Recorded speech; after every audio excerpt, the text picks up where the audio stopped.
नमस्कार, केम छो। विसावदार का चुनाव अभी होने वाला है, बाई इलेक्शन, और मुझे लगता है कि महीने डेढ़ महीने में शायद इसका अनाउंसमेंट हो जाएगा। विसावदार से गोपाल इटालिया भाई को हम लोग जिम्मेदारी दे रहे हैं वहां से चुनाव लड़ने की, और मुझे पूरी उम्मीद है कि गोपाल इटालिया एक बहुत मजबूत कैंडिडेट होंगे और वहां से जीत के आएंगे।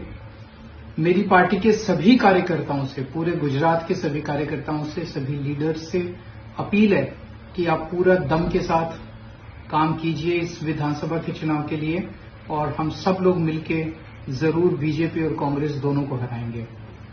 दोस्तों, સૌથી પહેલા તો હું ગુજરાતના તમામ લોકો અને વિસાવદરના ખેડૂતોનો આભાર માનીશ કે ઘણા લાંબા સમયથી એમની લાગણી હતી કે ગોપાલભાઈ ઇટાલિયા વિસાવદરથી ચૂંટણી લડે। મેં અરવિંદ કેજરીવાલજીને વિનંતી કરી અને અરવિંદજીએ મને એક જવાબદારી સોંપી છે કે વિસાવદરના ખેડૂતો અને ગુજરાતના લોકો માટે અવાજ ઉઠાવવા માટે આ ચૂંટણીમાં હું ઉતરું। दोस्तों, હું આશા રાખું છું કે આમ આદમી પાર્ટીના સૌ કાર્યકર્તાઓ, ગુજરાતના તમામ એ લોકો કે જે લોકો તાનાશાહી સામે લડવા ઈચ્છે છે, ખેડૂતોનો અવાજ બનાવવા ઈચ્છે છે, એ લોકો મને આમ આદમી પાર્ટીને મદદ કરે। અને ખાસ કરીને વિસાવદરના ખેડૂતોનો વિશેષ આભાર માનીશ।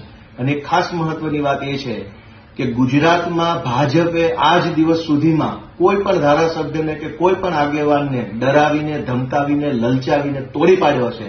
પણ આ વખતે મારી ચેલેન્જ છે કે ભાજપની અંદર તાકાત હોય એટલી તાકાત લગાવી લે, પણ ગુજરાતના ખેડૂતોનો અવાજ, ગુજરાતના વિસાવદરના ખેડૂતોનો અવાજને નહીં ઝુકાવી શકે અને ગોપાલ ઇટાલિયાને ભાજપ ક્યારેય ડરાવી કે તોડી નહીં શકે। જય કિસાન।